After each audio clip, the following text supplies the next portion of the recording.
La nuit dernière était parfaite, elle ne le saura jamais. C'est ce que disait son texto.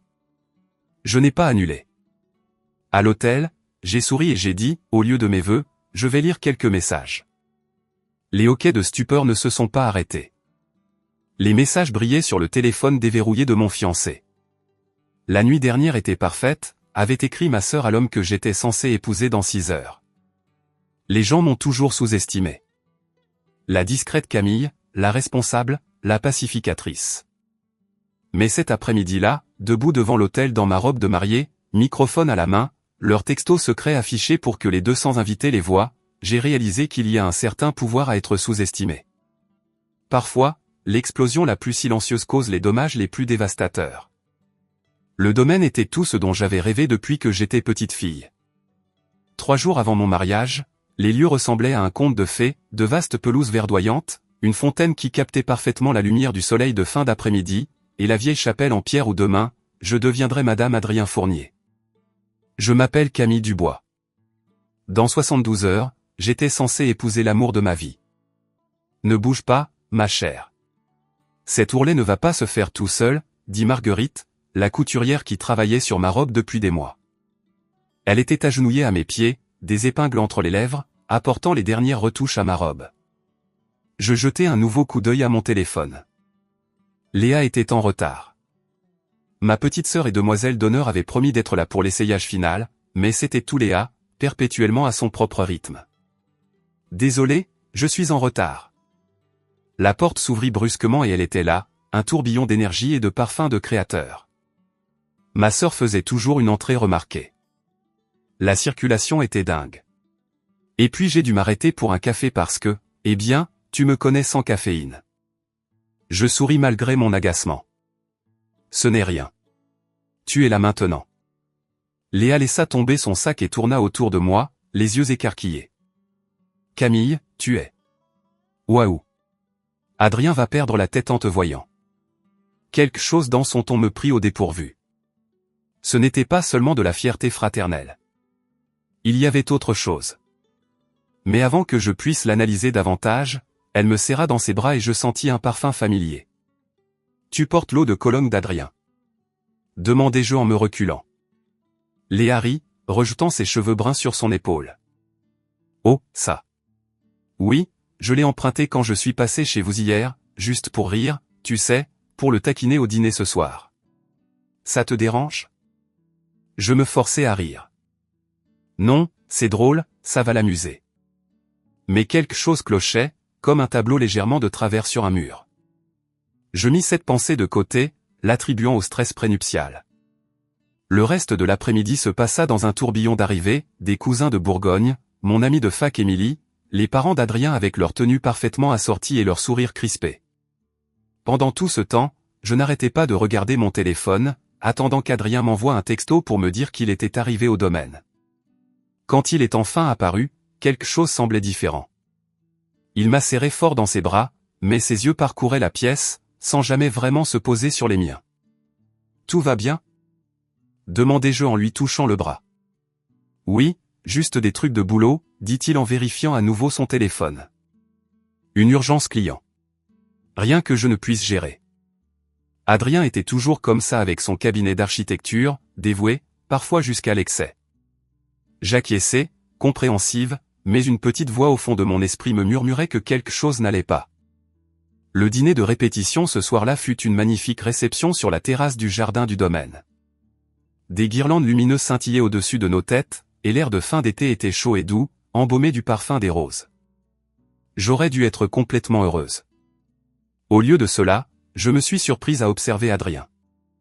La façon dont il vérifiait son téléphone sous la table, la façon dont son rire semblait forcé.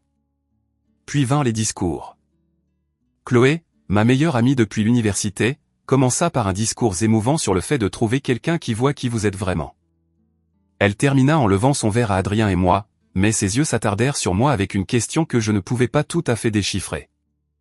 Puis Léa se leva, une flûte de champagne à la main, sa robe noire captant la lumière d'une manière qui fit tourner plusieurs têtes. À ma grande sœur et à son presque mari, commença-t-elle, sa voix portant sur toute la terrasse. Camille a toujours été la prudente, l'organisatrice, la perfectionniste. Et Adrien, elle marqua une pause, son sourire se transformant en quelque chose de plus personnel. Eh bien, Adrien aimait les filles un peu folles à l'université, n'est-ce pas? Quelques rires gênés parcoururent la foule. Je sentis mes joues rougir en jetant un coup d'œil à Adrien, dont le visage s'était figé. Mais les contraires s'attirent, continua Léa avec aisance. Et je n'ai jamais vu deux personnes plus parfaitement dépareillées de la meilleure des manières. Elle leva son verre plus haut. À Camille et Adrien. Que votre mariage soit aussi beau que cette fête pour laquelle nous avons dépensé bien trop d'argent. Tout le monde rit et but. Le moment semblait sauvé. Mais je vis la main d'Adrien sursauter, renversant du vin rouge sur la nappe blanche.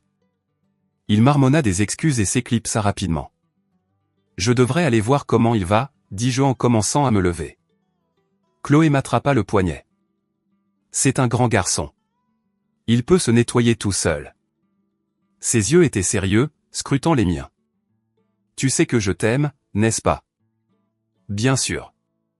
Alors observe simplement le langage corporel entre ces deux-là. Ces deux-là qui? Demandai-je, bien que je connaisse déjà la réponse. Ta sœur et ton fiancé. La voix de Chloé était basse, mesurée. Je ne dis pas qu'il se passe quelque chose. Fais juste attention. Je voulais rejeter son inquiétude, mais Chloé avait toujours été la plus observatrice de notre amitié. Elle remarquait des choses que les autres manquaient. Pourtant, il s'agissait de Léa, ma sœur, et d'Adrien, l'homme que j'allais épouser. L'idée même était absurde, n'est-ce pas? Le lendemain matin, nous avions prévu une séance photo prénuptiale dans le parc du domaine. Le photographe nous fit poser près de la fontaine, sous le vieux chêne, à côté du mur de pierre couvert de lierre.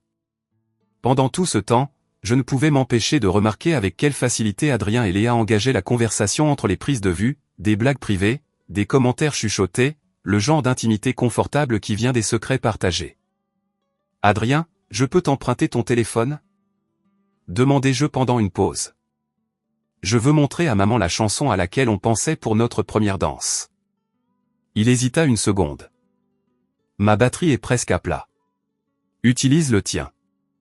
Le mien charge dans la chambre. À contre-cœur, il me tendit son téléphone. Il était verrouillé par un code. Depuis quand Adrien verrouillait-il son téléphone?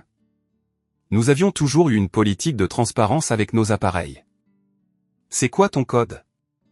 Demandai-je, gardant un ton léger. Avant qu'il ne puisse répondre, Léa l'appela de l'autre côté de la pelouse. Adrien, le photographe te veut pour une photo avec les garçons d'honneur. Il reprit rapidement le téléphone. Je te montrerai la chanson plus tard, d'accord? De toute façon, il n'y a que des trucs de boulot dessus. Des emails de clients ennuyeux. Alors qu'il s'éloignait, je sentis un étrange vide dans ma poitrine. Des trucs de boulot. Il avait dit ça hier aussi. Ce soir-là, ma mère m'a coincé dans la suite nuptiale alors que je me préparais pour le dîner. Camille, ma chérie, arrête de tout suranalyser, dit Claire Dubois, ajustant mon collier avec des doigts manucurés. À 55 ans, ma mère faisait encore tourner les têtes avec son apparence soignée et sa posture rigide. Je peux pratiquement entendre ton cerveau s'inquiéter. Je vais bien, maman. Un fiancé nerveux, c'est juste la tradition, continua-t-elle, ignorant ma réponse. Ton père était une épave avant notre mariage. Il ne pouvait ni manger, ni dormir. Les hommes gèrent les choses différemment. J'acquiesçai, ne voulant pas entrer dans le débat. Ma mère vivait dans un monde où les apparences comptaient plus que tout. Dans son esprit, un mariage parfait signifiait un mariage parfait. Et rien ne pouvait perturber ce récit. Certainement pas mon malaise grandissant. Alors qu'elle s'occupait de mes cheveux, un souvenir refit surface soudainement. Le réveillon du Nouvel An, il y a 2 ans, dans la villa de notre cousin sur la Côte d'Azur. Léa avait disparu pendant plus d'1 heure, et à son retour, elle était étrangement silencieuse pour le reste de la soirée. Je me souviens avoir cherché Adrien pour le décompte de minuit, incapable de le trouver jusqu'à la dernière minute. Il avait prétendu aider quelqu'un avec une panne de voiture. À l'époque, je n'y avais pas prêté attention. Maintenant, le souvenir prenait une forme nouvelle et inconfortable. Maman, dis-je lentement. As-tu déjà remarqué quelque chose d'étrange entre Adrien et Léa? Les mains de Claire se figèrent dans mes cheveux. De quoi diable parles-tu? Je ne sais pas, juste la façon dont il se comporte parfois. Elle me fit face, son expression sévère. Camille Elisabeth Dubois, tu te maries dans 3 jours. Quoi que ce soit, de l'anxiété, la peur de t'engager, peu importe. Tu dois mettre ça de côté. Tu me comprends? J'acquiesçai automatiquement, comme je le faisais toujours quand ma mère utilisait ce ton. Bien. Elle s'adoucit légèrement. Ta sœur t'adore, et Adrien est fou de toi. Ne crée pas de problème là où il n'y en a pas. Plus tard dans la nuit, après le dîner, Adrien m'a embrassé pour me dire au revoir à la porte de ma suite. Tu ne restes pas? Demandai-je, surprise. Marquez les gars veulent que je dorme dans la suite des garçons d'honneur ce soir. Tu sais, la tradition et tout ça. Depuis quand Adrien se souciait-il de la tradition? Nous vivions ensemble depuis plus d'1 an. Mais je n'insistais pas. D'accord, à demain alors. Il m'embrassa de nouveau, s'attardant cette fois. Je t'aime, Camille. Tu le sais, n'est-ce pas? Je sais, souris-je. Je t'aime aussi. Après son départ, je suis resté au milieu de ma suite nuptiale, entouré de fleurs blanches, de champagne et de tous les attributs du mariage imminent. Et pourtant, je ne pouvais pas me défaire de cette sensation dans mon estomac. Pas des papillons, mais quelque chose de plus lourd, de plus sombre. J'aimerais ne pas toujours trouver des excuses pour ce que je ressens, murmurai-je dans la pièce vide avant de me glisser seul dans le lit. Le sommeil vint par intermittence, hanté par des rêves de portes verrouillées et de conversations chuchotées juste hors de portée. Le matin de mon mariage se leva, clair et parfait. La lumière dorée filtrait à travers les rideaux de ma suite nuptiale, baignant tout d'une lueur mielée qui semblait promettre le bonheur. Je me suis réveillé tôt, avant mon réveil, me sentant étrangement calme. Les doutes et le malaise qui m'avaient tourmenté la veille semblaient maintenant lointains, comme une tempête passée dans la nuit. Je suis sorti du lit, j'ai enfilé mon peignoir et j'ai descendu pieds nus jusqu'à la cuisine du domaine. Il était un peu plus de 6 heures. Personne ne serait encore là.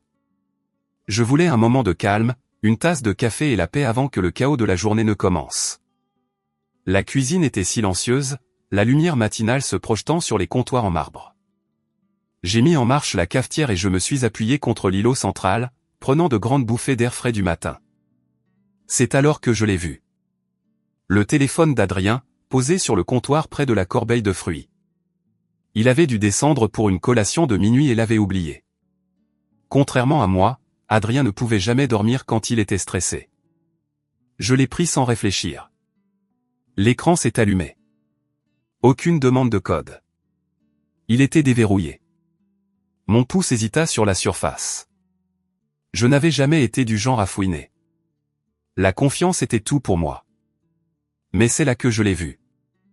Un aperçu de notification. Un message de Léa. Mon cœur s'emballa. Avant de pouvoir me raisonner, j'ai tapé sur l'icône des messages. C'était là, le nom de ma sœur, et en dessous, des mots qui ont glacé mon sang. La nuit dernière était parfaite. Je n'arrête pas de penser à toi. Elle ne saura jamais. Mes doigts bougèrent d'eux-mêmes, remontant l'historique des messages. Il y avait des mois de textos, des rendez-vous secrets, des blagues d'initiés, des photos que je ne pouvais me résoudre à ouvrir, des localisations épinglées dans des hôtels, des parcs, des endroits où je pensais que l'un d'eux avait été seul. J'aimerais que tu puisses rester plus longtemps. Je déteste lui mentir. Une dernière fois avant le mariage. La pièce sembla basculer. Je me suis agrippé au comptoir pour me stabiliser, puis j'ai titubé jusqu'à la salle de bain attenante à la cuisine, verrouillant la porte derrière moi. M'effondrant sur le sol. J'ai parcouru message après message, chacun étant un clou de plus dans le cercueil de ma relation. Ils couchaient ensemble depuis des mois, ma sœur et mon fiancé, les 2 personnes en qui j'avais le plus confiance au monde.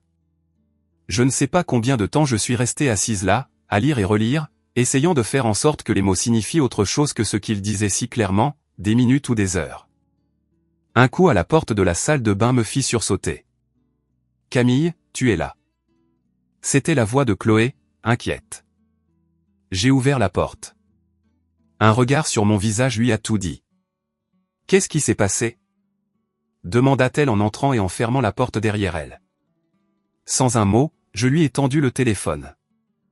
J'ai observé son visage pendant qu'elle lisait, la confusion se transformant en incrédulité, puis en une colère froide et contrôlée que je n'avais vue que quelques fois au cours de notre décennie d'amitié. Quand elle a finalement levé les yeux, sa voix était d'un calme mortel. « Dis-moi ce que tu veux faire. »« Je ne sais pas, » murmurai-je. Ma voix me semblait étrange, creuse, distante. « Je ne sais pas quoi faire. » Chloé posa une main sur mon épaule. « Quelle que soit ta décision, je suis avec toi. » Mais Camille, ses yeux rencontrèrent les miens, tu ne peux pas l'épouser. Pas maintenant. J'acquiesçai lentement. Le choc initial s'estompait, laissant place à autre chose. Quelque chose de vif, de clair et de froid. J'ai besoin de réfléchir.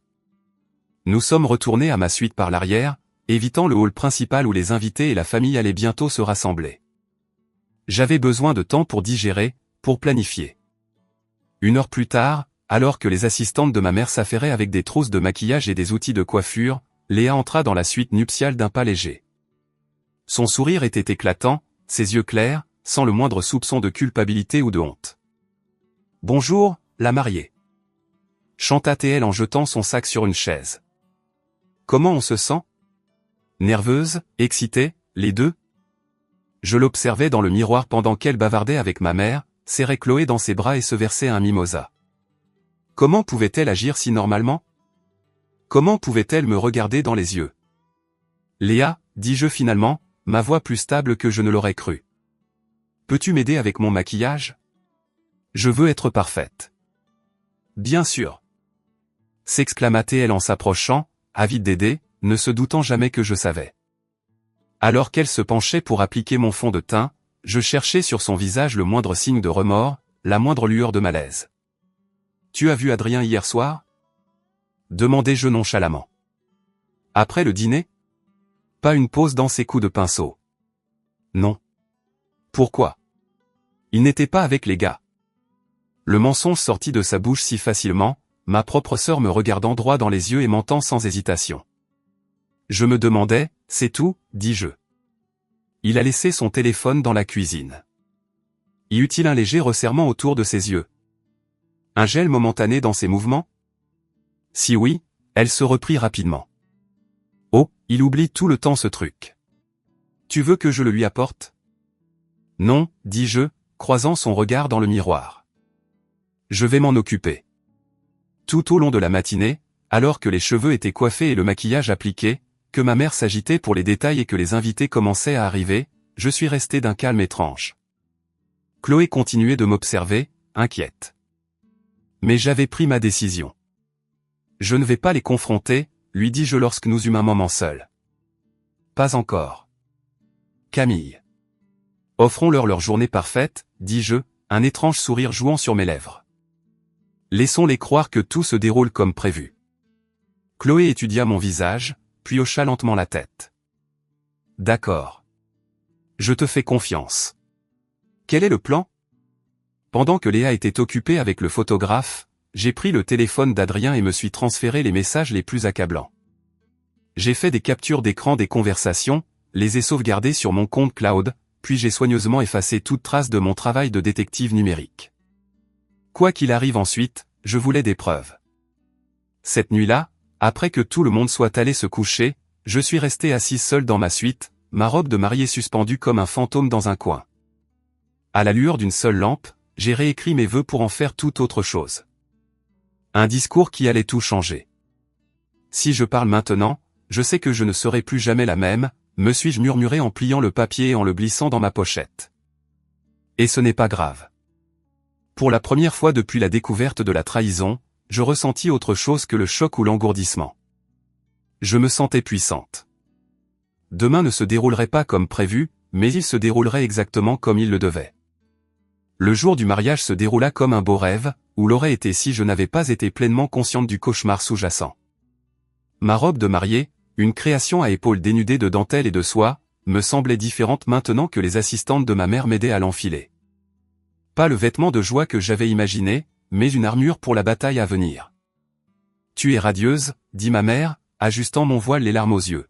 « Absolument parfaite. » Je souris doucement, croisant son regard dans le miroir. « Merci, maman. Si elle remarqua quelque chose d'étrange dans mon comportement, elle ne le mentionna pas. Claire Dubois avait passé sa vie à perfectionner l'art de ne pas voir ce qui ne correspondait pas à son récit. Léa voltigeait autour de moi, arrangeant ma traîne, me tendant mon bouquet de pivoine blanche et de roses. Chaque contact de ses mains me semblait maintenant une trahison. Chaque sourire un mensonge. Je l'observais dans le miroir alors qu'elle tamponnait ses yeux. Je n'arrive pas à croire que ma grande sœur se marie, dit-elle, la voix pleine d'émotion.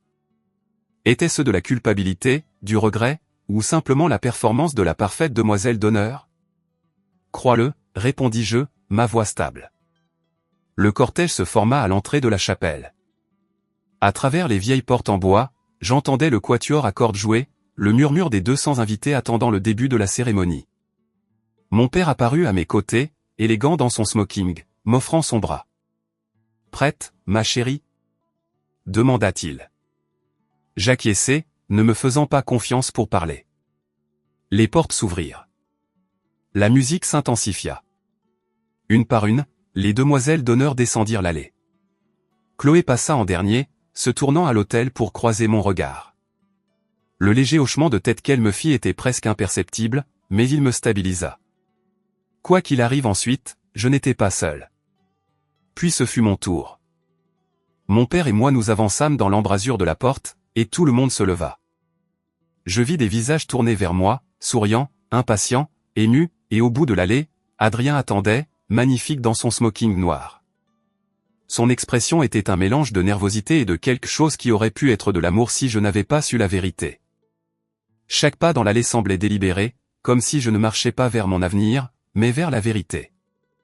Je souris doucement, mes yeux ne quittant jamais le visage d'Adrien. Le voyait-il? La connaissance dans mes yeux, l'acier sous mon sourire. S'il le voyait, il n'en montra aucun signe. Quand nous atteignîmes l'hôtel, mon père m'embrassa sur la joue et plaça ma main dans celle d'Adrien. Ses doigts étaient chauds, légèrement tremblants. Je les serrai doucement, observant son visage, me demandant comment j'avais pu ignorer les mensonges auparavant. Le pasteur Moreau, qui me connaissait depuis l'enfance, s'avança avec un sourire chaleureux. « Mes bien chers frères », commença-t-il, sa voix riche remplissant la chapelle. Nous sommes réunis aujourd'hui pour être témoins de l'union de Camille Elisabeth Dubois et d'Adrien Jacques Fournier en saint mariage. Je laissai ces mots me submerger, regardant la mère de visage, ma mère au premier rang, tamponnant ses yeux avec un mouchoir brodé. Monsieur Fournier à côté d'elle, son expression stoïque comme toujours, et Léa debout en face d'Adrien, serrant son bouquet, ses yeux allant de l'un à l'autre. Le pasteur Moreau parla d'amour et d'engagement, d'honnêteté et de confiance. Chaque mot était comme un poignard, soulignant le fossé entre ce qui aurait dû être et ce qui était. J'écoutais, souriant aux moments appropriés, serrant la main d'Adrien lorsque le pasteur parlait de surmonter ensemble les tempêtes de la vie. Le mariage ne doit pas être pris à la légère, continua le pasteur Moreau, mais avec révérence et sobriété. Adrien me jeta un coup d'œil, un petit sourire rassurant sur les lèvres. Je le lui rendis, pensant au texto sur son téléphone. La nuit dernière était parfaite. Elle ne saura jamais. Si quelqu'un a une juste cause pour laquelle ce couple ne devrait pas être uni par les liens sacrés du mariage, qu'il parle maintenant ou se taise à jamais. La pause traditionnelle. La chapelle était silencieuse, à l'exception du doux bruissement des programmes et du chant lointain des oiseaux à l'extérieur. Personne ne parla. Bien sûr qu'ils ne le feraient pas. Adrien et Camille ont écrit leurs propres vœux, dit le pasteur Moreau, se tournant d'abord vers Adrien. Adrien, voudriez-vous commencer? Adrien s'éclaircit la gorge, sortit un papier plié de sa poche et commença à lire. Sa voix était stable, confiante, la voix d'un homme qui pensait ses secrets en sécurité. Camille, dès l'instant où nous nous sommes rencontrés, j'ai su que tu étais spéciale. Ta gentillesse, ton intelligence, ta beauté intérieure et extérieure m'ont captivé. Je promets d'être fidèle et sincère. Chaque mot un magnifique mensonge. J'écoutais, hochant la tête au bon moment, les larmes me montant aux yeux, non pas d'émotion, mais de l'audace pure de sa performance.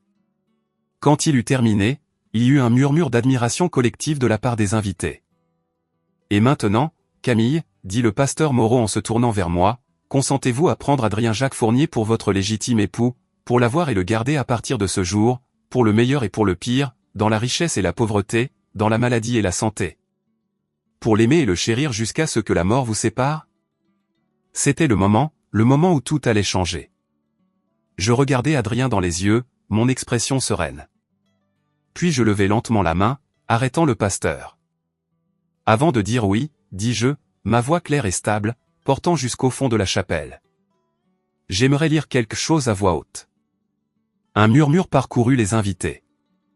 Le pasteur Moreau cligna des yeux de surprise, mais acquiesça. Bien sûr. Je plongeai la main dans la petite poche cousue dans ma robe et en sortis mon téléphone. Les yeux d'Adrien s'écarquillèrent légèrement, la confusion traversant ses traits.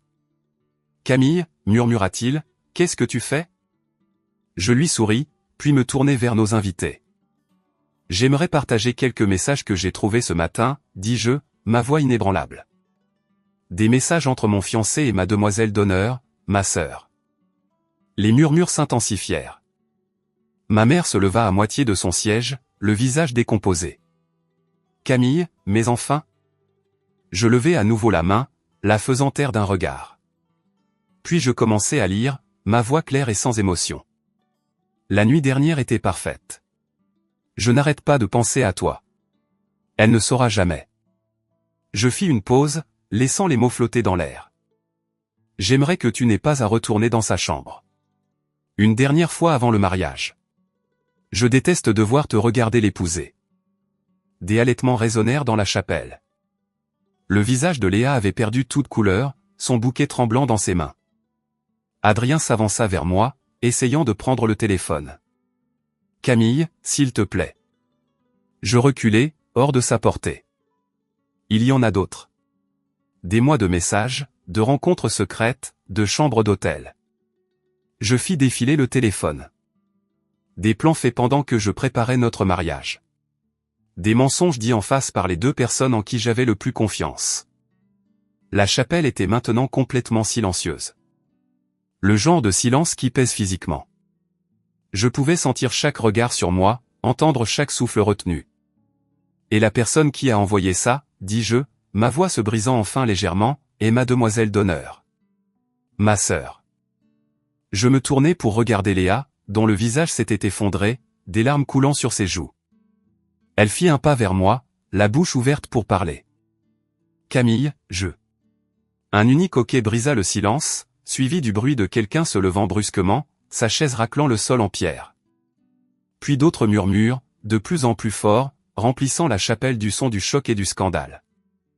Je restai là, téléphone à la main, ma robe de mariée me semblant soudain trop serrée, trop lourde. Mais ma colonne vertébrale était droite, ma tête haute. À cet instant, entouré de chuchotements et de regards, je ne m'étais jamais senti aussi seul, ni aussi libre. La vérité était révélée. Il n'y avait plus de retour en arrière possible. Le silence qui suivit ma révélation fut assourdissant.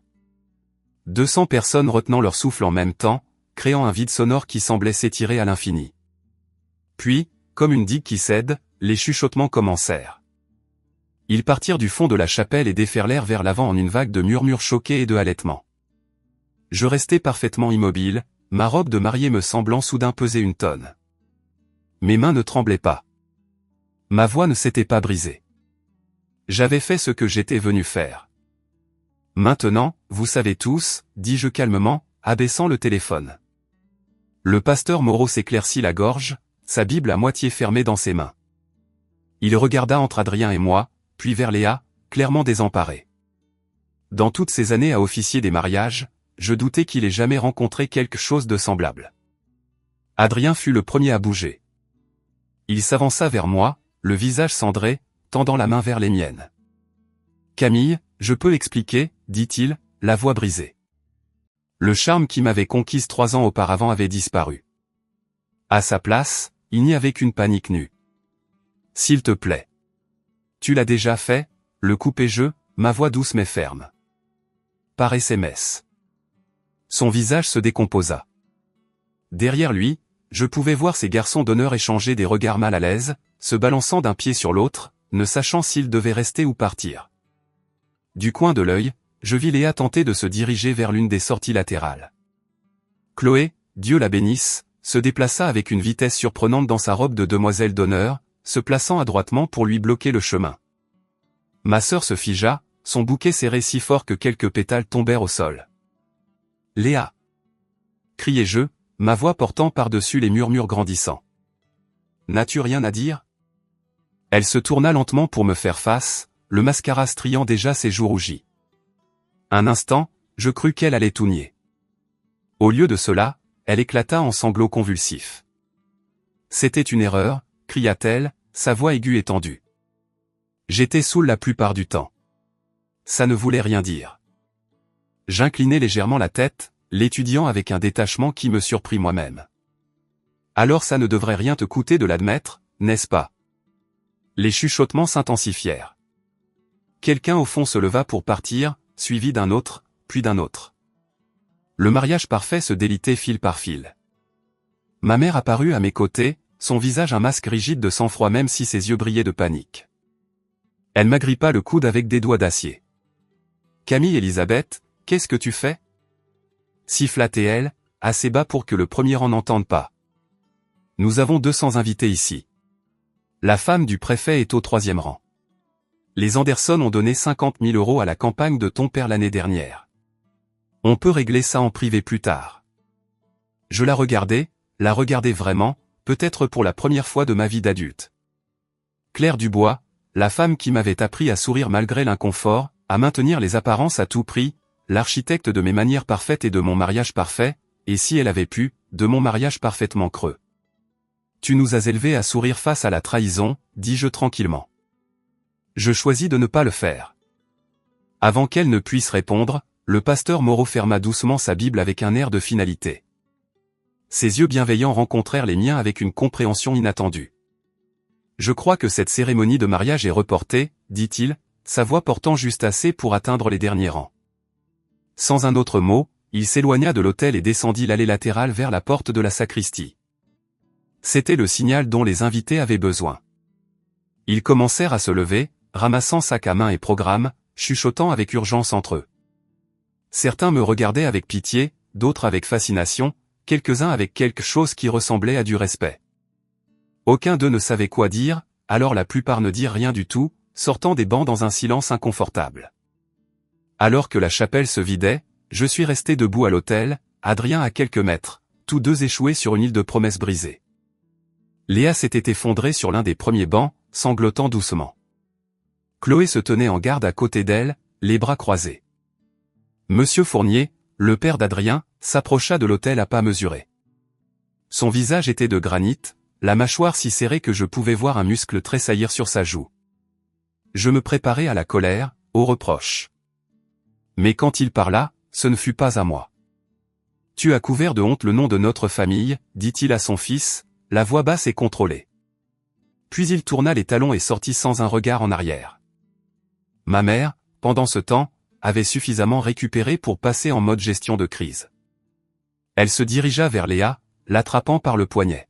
« Monte dans la voiture, maintenant », ordonna-t-elle en tirant ma sœur pour la mettre debout.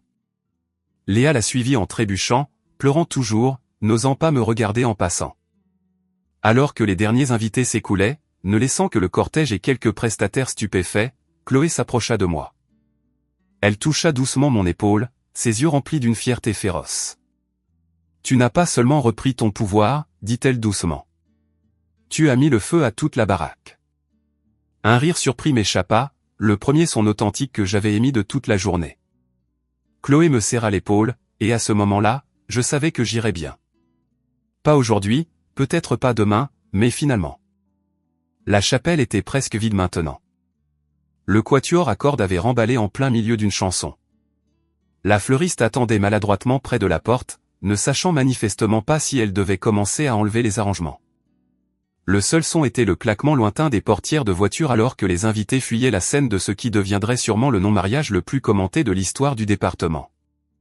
Je me dirigeai moi-même vers la porte, prête à m'échapper vers un endroit calme, où je pourrais enfin tout digérer. Mais Adrien me suivit, traînant derrière moi dans l'allée comme une ombre. « Camille, s'il te plaît !» cria-t-il, sa voix résonnant dans la chapelle presque vide. « Au moins, laisse-moi t'expliquer. » Je m'arrêtai, mais ne me retournai pas. « Je n'ai jamais prévu que tout ça arrive, » continua-t-il, comblant la distance entre nous. « C'est juste arrivé. J'étais perdu. Mais je t'aime. Je t'ai toujours aimé. Là, je me retournai, le regardant avec des yeux clairs. Alors pourquoi as-tu continué à la choisir, elle? La question resta en suspens entre nous, simple et dévastatrice. Adrien ouvrit la bouche, la referma. Pour une fois dans sa vie de privilégié, il n'avait pas de réponse toute faite. Je fis glisser la bague de fiançailles de mon doigt, le diamant de 3 carats qui m'avait semblé si lourd ces derniers mois. Prenant sa main, je plaçai la bague dans sa paume et refermai ses doigts dessus. Tu n'as pas le droit de me faire du mal et de m'avoir quand même, dis-je, ma voix stable malgré la boule dans ma gorge. Puis je suis parti, franchissant les portes de la chapelle et sortant sous le soleil éclatant de l'après-midi. Ma robe de mariée traînait légèrement sur le chemin de pierre alors que je me dirigeais vers la fontaine au centre du parc du domaine. J'avais besoin d'air. J'avais besoin d'espace. J'avais besoin d'être seul. La fontaine gargouillait paisiblement, l'eau cascadant sur des anges de pierre sculptés, inconsciente du drame qui venait de se dérouler. Je me suis assise sur son rebord, sans me soucier que l'eau tache ma robe. Quelle importance maintenant? Pour la première fois de la journée, j'étais vraiment seul. Pas de mer planant, pas de sœur trahissant, pas de fiancé mentant, juste moi et le clapotis silencieux de l'eau contre la pierre. Je m'attendais à ce que les larmes viennent, mais elles ne vinrent pas. Au lieu de cela, un calme étrange s'installa en moi, une clarté que je n'avais pas ressentie depuis des mois, peut-être des années. Tu n'as jamais été mon foyer, me murmurai-je, à Adrien, à la vie que j'avais cru vouloir. Juste le couloir que je devais traverser. Une nouvelle force s'installa dans mes os alors que j'étais assise là. Ma robe de mariée, enroulée autour de moi comme une peau morte, prête à affronter tout ce qui allait suivre. L'appartement semblait différent quand je suis revenu 3 jours plus tard. Tout était exactement là où je l'avais laissé. Les classeurs de préparation du mariage empilés sur la table basse, des photos encadrées d'Adrien et moi sur la cheminée, sa veste encore accrochée sur une chaise de la salle à manger. Et pourtant, l'espace semblait étranger, comme si j'étais entré dans une exposition de musée de la vie de quelqu'un d'autre. Je suis resté au centre du salon, ma valise toujours près de la porte. Chloé avait proposé de venir avec moi, mais c'était quelque chose que je devais faire seul. Avec des mouvements délibérés, j'ai commencé à décrocher les photos, soigneusement, une par une. Je ne les ai pas jetées, ne les ai pas déchirées en deux comme quelqu'un dans un film. Je les ai simplement retirées, les empilant face contre table. Ensuite, ce fut le tour des classeurs de planification remplis d'échantillons, de contrats et de listes d'invités. J'ai fermé chacun d'eux sans regarder à l'intérieur et les ai placés dans une boîte. La tasse à café de Madame Fournier, un cadeau d'un collègue bien intentionné, les sacs de week-end que nous avions achetés pour notre lune de miel à l'île Maurice. Chaque objet est allé dans des boîtes, une pour les dons, une pour le stockage, une pour la poubelle. J'ai travaillé méthodiquement pendant des heures, démantelant les preuves de notre relation pièce par pièce. Le soir, l'appartement semblait étrangement nu, mais il me semblait à nouveau le mien. Mon téléphone était éteint depuis le jour du mariage. Je n'étais pas prête à affronter le barrage de textos et d'appels qui m'attendaient sûrement.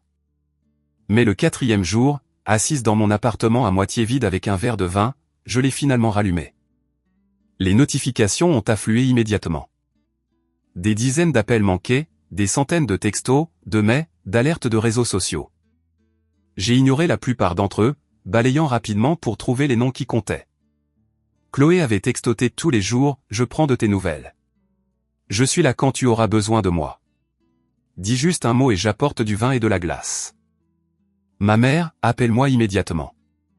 Nous devons discuter de la gestion de crise. Les Fournier menacent de poursuivre pour détresse émotionnelle. Divers amis et parents, allant de l'inquiet au morbidement curieux. Et là, près du bas de la liste, Léa. Un seul texto envoyé la veille. S'il te plaît, parle-moi. J'ai reposé le téléphone sans répondre à personne. Je n'étais pas encore prête. 2 jours de plus passèrent. Je suis retourné travailler à la galerie d'art, reconnaissante de la distraction que représentait l'organisation de la nouvelle exposition. Mes collègues étaient gentils mais prudents avec moi, ne sachant manifestement pas comment aborder ce qui s'était passé. J'appréciais leur tenue. En rentrant chez moi ce soir-là, une lettre m'attendait dans ma boîte aux lettres. Pas un email ou un texto, une vraie lettre manuscrite sur du papier crème avec l'écriture en boucle de Léa. J'ai failli la jeter sans l'ouvrir, mais quelque chose m'a arrêté. Le même instinct qui m'avait poussé à lire ces textos sur le téléphone d'Adrien. J'avais besoin de connaître la vérité, toute la vérité, peu importe à quel point ça faisait mal. À l'intérieur de l'appartement, je me suis préparé une tasse de thé avant de m'asseoir à la table de la cuisine pour lire la lettre de ma sœur. Camille, commençait-elle. Je sais que tu me détestes probablement, et tu as toutes les raisons de le faire. Ce que j'ai fait est impardonnable. Je n'écris pas pour demander ton pardon. Je ne le mérite pas. Mais je pense que tu mérites la vérité. Toute la vérité. Pas seulement les bribes que tu as vues dans ces textos. J'ai pris une profonde inspiration et j'ai continué à lire. Ce n'était pas seulement cette nuit avant le mariage. Ça a commencé il y a plus d'1 an, à la fête d'anniversaire de maman et papa. Tu étais occupé à aider les traiteurs et Adrien et moi avons fini par parler sur la terrasse pendant des heures. Rien ne s'est passé cette nuit-là, mais quelque chose a changé. Nous avons commencé à nous envoyer des textos, amicaux au début. La lettre continuait, détaillant les moments que j'avais manqués. Un week-end où j'étais malade avec la grippe et où Léa était passée pour voir comment j'allais pendant que je dormais. Des rendez-vous pour un café qui avaient eu lieu pendant que j'étais au travail. Un voyage d'affaires d'Adrien auquel Léa s'était secrètement jointe. Je sais que ça n'a pas d'importance, continuait la lettre, mais j'ai besoin de te dire pourquoi. Toute ma vie, je me suis sentie comme la fille inférieure. Tu étais la parfaite. Intelligente, gentille, réussissant tout. J'étais la ratée, l'enfant terrible, la déception. Maman l'a bien fait comprendre à chaque occasion. J'ai fait une pause, me souvenant de toutes les fois où notre mère nous avait comparés, me présentant toujours comme l'exemple que Léa devait suivre. Cela m'avait mise mal à l'aise. Même à l'époque. Quand Adrien m'a prêté attention, m'a vraiment vu, c'était comme une drogue. Pour une fois, j'avais quelque chose que tu n'avais pas. Quelqu'un m'a choisi en premier. C'était égoïste et horrible, et je me déteste pour ça. Mais c'est la vérité. J'étais brisé bien avant de briser ta confiance. La lettre s'étendait sur des pages, une confession complète qui ne laissait rien de côté. Quand j'ai fini de lire, des larmes coulaient sur mon visage, non seulement pour ma propre douleur, mais pour la dynamique toxique qui avait empoisonné notre fraternité bien avant l'arrivée d'Adrien. Ça n'excusait pas ce qu'ils avaient fait. Rien ne le pouvait. Mais ça m'aidait à comprendre. Et comprendre était le premier pas vers ma propre guérison. Le lendemain matin, j'ai conduit jusqu'à la maison de mes parents. Je ne l'avais pas prévu, mais après avoir lu la lettre de Léa, j'avais besoin d'affronter ma mère. Pas pour pardonner, pas encore, mais pour questionner. Claire a ouvert la porte dans un chemisier et un pantalon parfaitement repassé, ses cheveux fraîchement coiffés bien qu'il soit à peine 9 heures. Ses yeux se sont écarquillés en me voyant. « Camille, Dieu merci. J'essaie de te joindre depuis des jours. » Elle a ouvert la porte plus grand. « Entre vite. » Madame Henderson d'en face guette les ragots depuis l'incident. Je l'ai suivie à l'intérieur, dans le salon immaculé où rien n'était jamais déplacé, y compris nos émotions. « Tu as embarrassé toute cette famille, a-t-elle commencé avant même que je puisse m'asseoir? As-tu la moindre idée? Pourquoi nous as-tu toujours mis en compétition? » Les jeux interrompus, ma voix calme. Elle cligna des yeux, prise au dépourvu. « De quoi parles-tu? » Léa et moi. Tu nous as toujours comparés. Toujours fait comprendre que j'étais la bonne et qu'elle était la déception. Pourquoi? Le visage de ma mère se durcit. C'est ridicule. Je l'ai simplement encouragée à suivre ton excellent exemple. Non, dis-je en secouant la tête. Tu as fait de nous des concurrentes au lieu d'alliés. Tu as transformé la sororité en concours. Ce n'est guère pertinent pour le désastre de ton mariage, a-t-elle dévié, se déplaçant pour redresser un coussin déjà parfaitement aligné. C'est complètement pertinent. Léa a couché avec Adrien parce qu'il lui a donné l'impression d'être vu, alors que sa propre famille, surtout toi, ne voyait que ses défauts. La main de Claire se figea sur le coussin. Un instant, son masque parfait glissa, révélant quelque chose de vulnérable en dessous. Je ne voulais que le meilleur pour vous deux, dit-elle, sa voix plus faible. En nous faisant nous battre pour ton approbation, en nous apprenant que notre valeur résidait dans la qualité de notre performance. Je fis un pas vers elle. Quelle sorte de leçon était-ce, maman? Elle s'affaissa sur le canapé, paraissant soudain plus âgée que ses 55 ans. Je ne connaissais pas d'autre moyen, admit-elle après un long silence. Ma mère était pareille avec ma sœur et moi. C'était une information nouvelle. Ma mère parlait rarement de son enfance ou de sa relation avec tante Rebecca, qui vivait de l'autre côté du pays et ne venait que pour les grandes fêtes. Que s'est-il passé entre vous? Demandai-je en m'asseyant à côté d'elle. Claire fixa ses mains parfaitement manucurées. Nous étions en compétition pour tout. L'attention de nos parents, les mêmes bourses d'études, et finalement le même homme. Elle leva les yeux vers moi, ses yeux brillants de larmes non versées. Ton père. Papa est sorti avec tante Rebecca. C'était quelque chose que je n'avais jamais su. Elle hocha brièvement la tête. À l'université, avant qu'il ne me rencontre. Quand nous avons commencé à sortir ensemble, elle ne m'a jamais pardonné. Elle a dit que je le lui avais volé. Un sourire amer traversa ses lèvres. L'ironie, c'est que des années plus tard, j'ai découvert qu'il avait eu une liaison avec ma cousine Jennifer. Je lui ai pardonné, mais je n'ai plus jamais fait confiance à aucune femme autour de lui.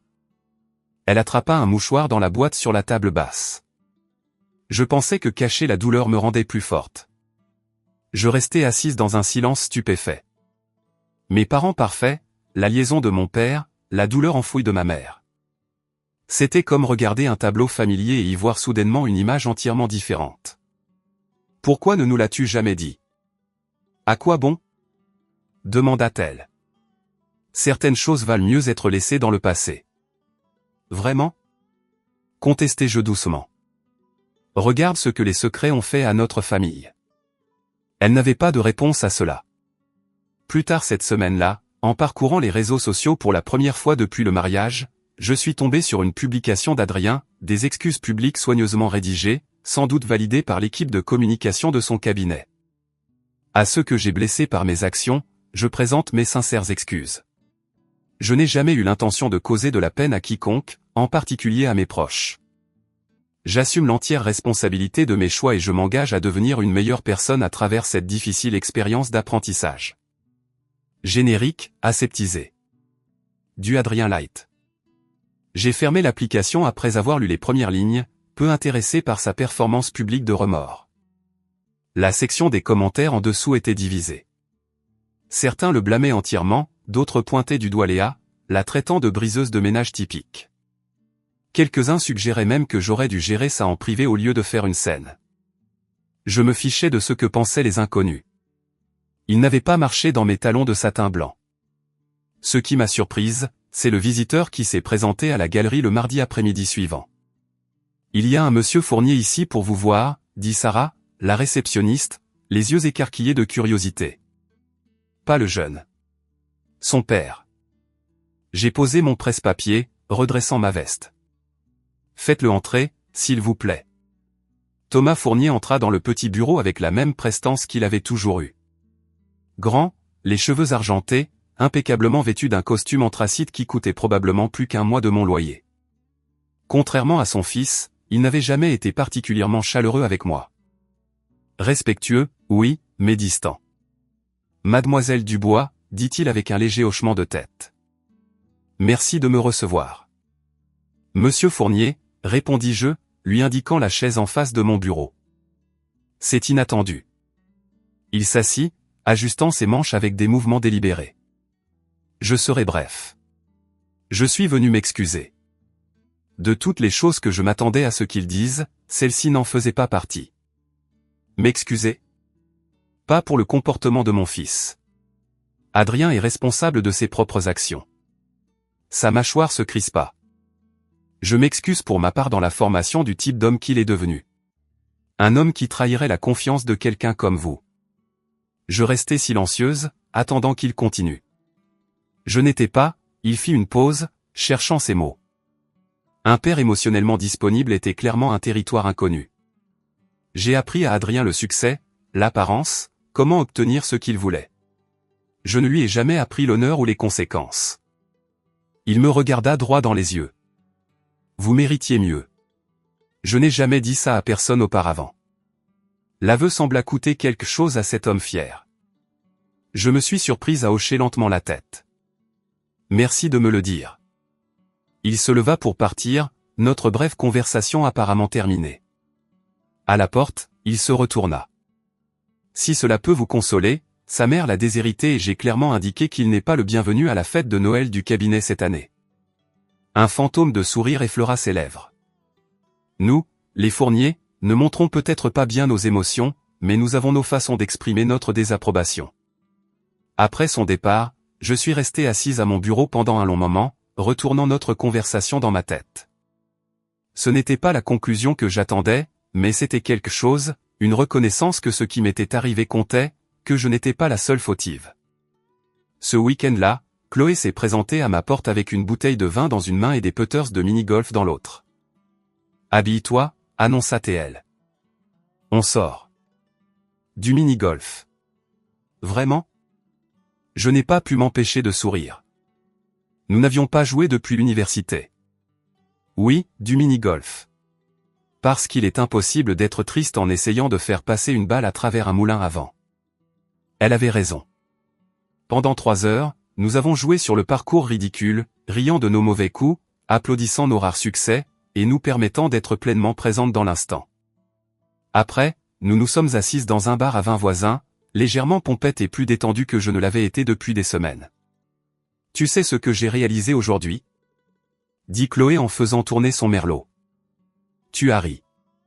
Vraiment ri. J'y ai réfléchi. C'est vrai, n'est-ce pas ? Tu n'es pas brisée, Camille, dit-elle en tendant la main par-dessus la table pour serrer la mienne. Tu es juste enfin libre. Cette nuit-là, de retour dans mon appartement, je me suis senti attiré par l'étagère où j'avais rangé mon ancien matériel d'art. Derrière les romans et les livres de référence se trouvait mon carnet de croquis, celui que j'avais abandonné des mois auparavant lorsque l'organisation du mariage avait pris le dessus. Je l'ai sorti, ainsi qu'une boîte de fusains. Assise en tailleur sur le sol, j'ai ouvert une page blanche et j'ai commencé à dessiner. Pas des fleurs, des modèles de gâteaux ou des plans de table, mais des pièces abstraites audacieuses, pleines de feu et de mouvement. Ma main bougeait presque d'elle-même, créant des formes qui parlaient de douleur, de libération et de renaissance.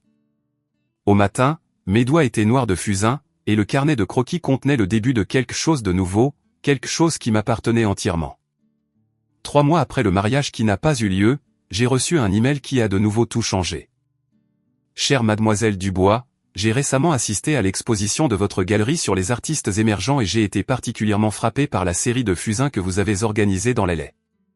Lors de notre conversation, vous avez mentionné une partie de votre propre travail. J'aimerais discuter de la possibilité d'inclure vos œuvres dans notre prochaine vitrine Phénix Renaissant, nouvelle voie du monde de l'art. C'était de Marcus Leroy, directeur de la Galerie du Marais, un espace petit mais prestigieux connu pour lancer des carrières. J'ai lu l'email 3 fois, certaine qu'il s'agissait d'une erreur.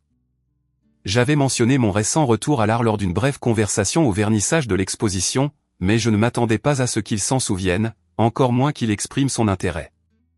Mon travail était brut, personnel, quelque chose que je n'avais jamais envisagé de montrer publiquement. Mon doigt plana sur le bouton de suppression. Puis j'ai pensé à ce que Chloé dirait.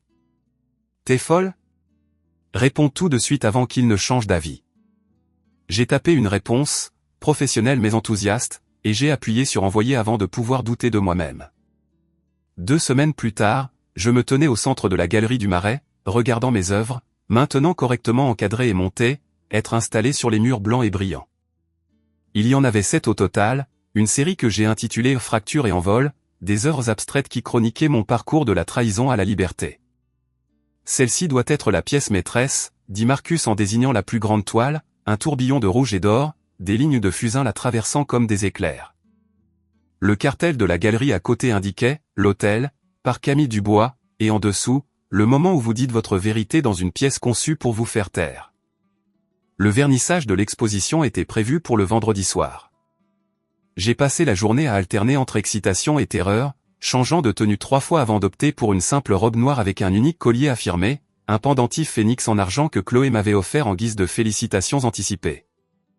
La galerie s'est rapidement remplie de critiques d'art, de collectionneurs et de curieux locaux qui avaient lu des articles sur l'exposition dans la section culturelle hebdomadaire. Je me suis déplacé dans la foule, serrant des mains, répondant à des questions sur ma technique, acceptant les compliments et les critiques avec autant de grâce que possible. c'est lors d'un rare moment de calme, debout seul près de la table des rafraîchissements, que je l'ai repérée. Léa, planant près de l'entrée, incertaine.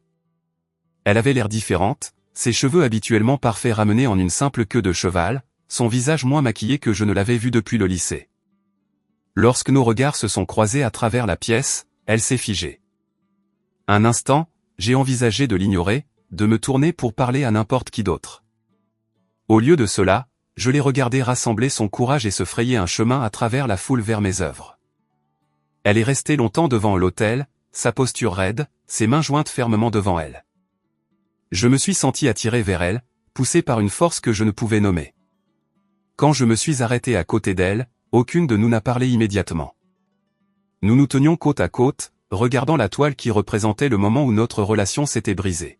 « C'est puissant », dit finalement Léa, sa voix basse. Je le sens dans ma poitrine. J'ai hoché la tête, ne me faisant pas encore confiance pour parler. Elle se tourna pour me faire face, les yeux brillants de larmes non versées. « Je sais que je t'ai perdu, dit-elle, les mots sortant précipitamment comme si elle les avait répétés mais ne se souvenait plus tout à fait de l'ordre. Mais j'espère qu'un jour, je regagnerai le droit de t'appeler ma sœur. » La galerie bourdonnait autour de nous, les voix et les rires créant un cocon de bruit blanc. J'ai étudié le visage de ma sœur. Le visage que j'avais connu toute ma vie. Le visage qui m'avait menti. Le visage qui montrait maintenant un remords sincère. Le pardon n'est pas la même chose que la réconciliation, dis-je finalement. Les mots venaient d'un endroit profond et vrai en moi. Je n'en suis pas encore là. Mais merci de me voir enfin. Quelque chose a changé entre nous. Pas le pardon, pas encore, mais la reconnaissance. J'ai ouvert les bras et elle s'y est glissée. Notre étreinte fut brève, presque formelle, mais c'était un début. Alors qu'elle se reculait, essuyant ses yeux, un homme s'approcha de l'autre côté de la galerie, grand, avec des yeux bienveillants et un air de confiance tranquille. « Excusez-moi, dit-il. Je ne veux pas interrompre, mais je voulais vous dire à quel point j'ai été ému par votre travail. » Il tendit la main. « Elliot Barnes. J'écris pour l'Observateur de l'art. » « Camille Dubois, répondis-je en lui serrant la main. Léa profita de l'occasion pour s'éclipser, me faisant un petit signe de tête en disparaissant dans la foule. Cette œuvre, dit Elliot en désignant l'autel, était audacieuse. Je n'ai jamais vu la douleur et le pouvoir coexister si magnifiquement sur une toile. Je sentis un petit sourire se former. Merci. Vous l'êtes aussi, ajouta-t-il, une légère rougeur colorant ses joues. Audacieuse, je veux dire. Il y avait une douceur dans notre échange, un intérêt timide qui me prit par surprise. Pour la première fois depuis des mois, je ressentis un frémissement de quelque chose qui n'était ni de la colère ni de la tristesse. Ce n'était pas romantique, pas encore, mais c'était ouvert. Possible. Plus tard dans la soirée, alors que la foule commençait à se disperser, j'ai remarqué une autre visiteuse inattendue. Ma mère se tenait au fond de la galerie, élégante comme toujours dans une robe bleu marine sur mesure. Elle ne m'avait pas approché de toute la soirée, mais j'avais senti sa présence, senti son regard. Après le départ des derniers invités, elle s'avança enfin. Un bouquet de pivoines blanches, mes préférées, dans ses bras. « C'est pour toi, dit-elle en les tendant comme une offrande. Ton travail est remarquable. Tu es plus que ce que je me suis jamais permis de croire. » Venant de Claire Dubois, c'était l'équivalent d'un long discours émouvant. J'ai accepté les fleurs avec un signe de tête de remerciement. « Seras-tu au dîner du dimanche cette semaine ?» demanda-t-elle, sa voix soigneusement neutre. « Je ne suis pas sûr, répondis-je honnêtement. J'ai besoin de plus de temps. » Elle hocha la tête, la déception visible, mais l'acceptation aussi. « L'invitation tient, quand tu seras prête. » Nous apprenions, nous toutes, à naviguer dans ce nouveau paysage où les secrets avaient été exposés, où les anciens schémas étaient reconnus, sinon encore brisés. Ce n'était pas facile, et ce n'était pas joli, mais c'était réel. Une semaine après le vernissage de l'exposition, un colis est arrivé à mon appartement. L'adresse de l'expéditeur était celle d'Adrien. Un instant, j'ai envisagé de le renvoyer sans l'ouvrir. La curiosité l'emporta. À l'intérieur se trouvait une clé USB contenant l'album de mariage numérique. Toutes les photos prises avant la cérémonie, soigneusement retouchés et assemblés dans ce qui aurait été notre souvenir. Pas de mots, pas d'explications, juste les images d'une journée qui s'était terminée très différemment de ce que suggéraient ces photos souriantes. Ce soir-là, j'ai allumé un petit feu dans le brasero extérieur de ma résidence. Seul sous les étoiles, j'ai placé la clé USB sur les flammes et j'ai regardé le plastique fondre, les circuits à l'intérieur noircir. Alors que la fumée montait dans le ciel nocturne, j'ai senti les derniers fils de mon ancienne vie se consumer. Le lendemain matin, j'ai retrouvé Chloé pour un café dans notre café préféré. Ses yeux se sont écarquillés quand je lui ai parlé de la combustion de l'album de mariage. Dramatique, dit-elle avec approbation. Alors, quelle est la suite pour l'artiste anciennement connue sous le nom de presque Madame Fournier? J'ai ri en remuant mon latte. En fait, je pensais à quelque chose. Ton idée de podcast, le journal d'une mariée en fuite. Chloé se redressa. Tu es sérieuse? Pas exactement ce nom, ai-je précisé. Mais quelque chose sur la reconstruction après la trahison. Pas seulement la trahison amoureuse, toutes sortes. Famille, amis, auto-trahison. J'ai haussé les épaules. Les gens ont besoin d'entendre qu'ils ne sont pas seuls. Le visage de Chloé s'illumina. On pourrait interviewer des gens qui ont vécu des expériences similaires. Des experts en guérison, des artistes comme toi qui transforment leur douleur. Elle sortait déjà son téléphone, prenant des notes. Ça pourrait être énorme. J'ai souri en regardant l'enthousiasme de ma meilleure amie. Il y a 6 mois, je n'aurais pas pu imaginer être assise ici à planifier un avenir qui n'avait rien à voir avec Adrien, des centres de table de mariage ou le fait de correspondre à l'idée que quelqu'un d'autre se faisait de la perfection. Ce soir-là, seul dans mon appartement, je me suis senti attiré par la chapelle où le mariage aurait dû avoir lieu. Je n'y étais pas retourné depuis ce jour, mais quelque chose m'y attirait. Un besoin de conclusion que je n'avais pas réalisé que je portais encore. Le domaine était calme au coucher du soleil, les lieux vides de visiteurs. Le gardien m'a reconnu et, après un moment de sympathie gênée, a déverrouillé la porte de la chapelle et m'a laissé à mes pensées. J'ai descendu l'allée seul, mais pas résonnant dans l'espace vide. Les fleurs avaient disparu depuis longtemps, les bancs étaient nus de toute décoration. Ce n'était plus qu'une pièce maintenant. Belle, mais dépouillée du sens que je lui avais autrefois attribué. Debout à l'hôtel où ma vie avait changé, j'ai sorti mon téléphone et l'ai posé sur un rebord voisin. Caméra tournée vers moi, j'ai appuyé sur enregistrer. Il y a 3 mois, je me tenais exactement à cet endroit et j'ai choisi la vérité plutôt que le confort, ai-je commencé, ma voix stable. Je me suis choisi plutôt que l'illusion qu'on m'avait vendue sur l'amour, le mariage et les fins heureuses. J'ai regardé directement dans la caméra, ne parlant pas seulement à moi-même, mais à quiconque pourrait un jour entendre ces mots. Je pensais que la pire chose qui pouvait arriver était d'être abandonné devant l'autel. Il s'avère que la pire chose était de presque épouser quelqu'un qui ne m'a jamais vraiment vu. Et la meilleure chose, j'ai souri, sentant la vérité de mes mots en les prononçant, a été de partir. La chapelle était silencieuse autour de moi, retenant mes paroles comme un témoin. Cette fois, je fais le vœu de ne plus jamais me trahir. C'est le seul oui dont j'aurai jamais besoin. J'ai terminé l'enregistrement et je suis resté un moment de plus dans la chapelle silencieuse. Puis je suis redescendu par l'allée et suis sorti dans l'air du soir, laissant derrière moi les fantômes de ce qui aurait pu être. Plus tard dans la nuit, après mûre réflexion, j'ai mis en ligne la vidéo sur mon compte de réseau social privé, non pas pour les vues ou la validation, mais comme un marqueur du chemin parcouru, une ligne dans le sable entre mon passé et mon avenir. En appuyant sur publier, j'ai pensé au voyage qui m'avait amené ici. Du chagrin à la guérison, du silence à la voix, de la femme qui avait failli épouser Adrien à la femme que je devenais. Le chemin n'avait pas été droit ni facile, mais il m'avait mené ici, à ce moment de force tranquille. À ne plus jamais me trahir, ai-je murmuré, levant un verre imaginaire à mon reflet dans la fenêtre. Dehors, les lumières de la ville scintillaient comme des étoiles.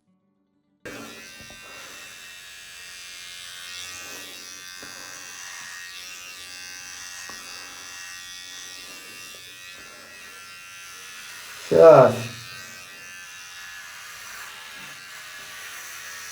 Да, надеюсь, зарядки хватит.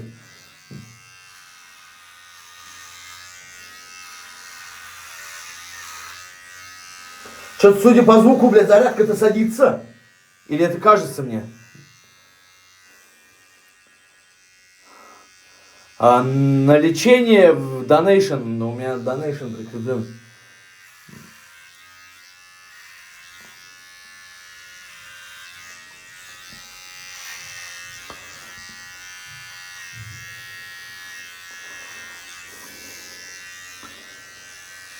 Не, пацан, бритву, у меня нету бритвы, я не буду бритвой. Бритвы я не буду брить, пацаны. Что за бред, какая бритва? Это не одноразовая бритва, блядь. И это не бритва.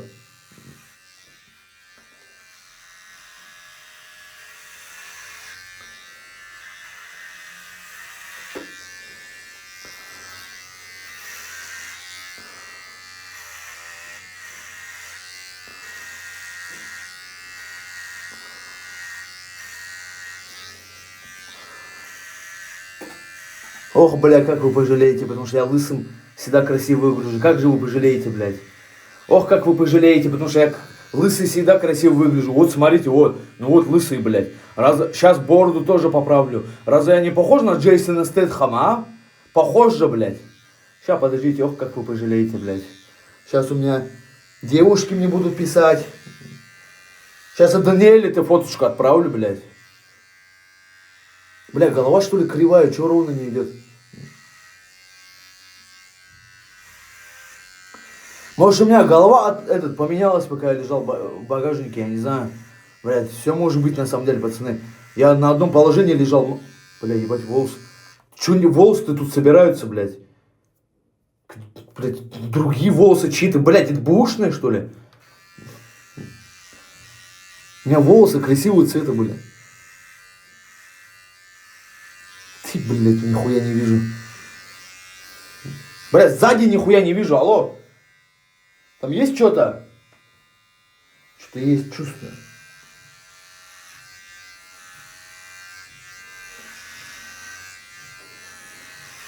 А, нихуя себе там волос-то, блядь.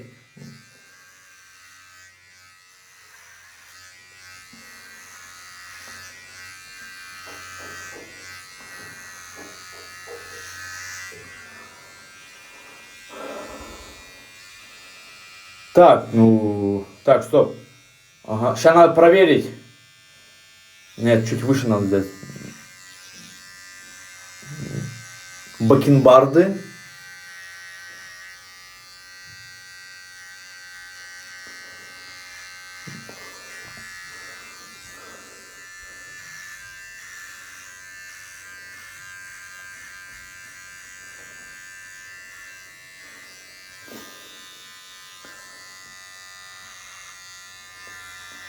Ну все вроде. Вроде бы все. Скажите честно, сзади волосы есть или нет? Только честно, пожалуйста. Скажите, пожалуйста, там нормально все или нет? Я реально просто не вижу, без шуток говорю. Там нормально? А, ну, человек поржал, блядь, значит не на... Нет. Бля, а где там? На шее? А что, на шее тоже волосы растут, что ли? Так нет уже на шее волос. Под 9, я не знаю, это самая маленькая.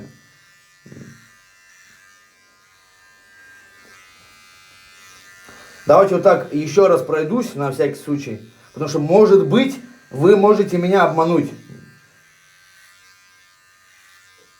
Вон, на макушке же.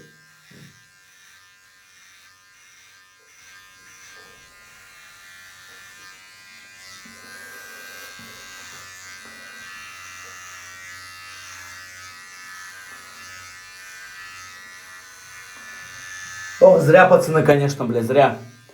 Я лысый всегда хорошо выгляжу. Нет, мы тебя уважаем, спасибо, спасибо. Спасибо большое. Приветствую, служба поддержки Айхак беспокоит. Скажите серию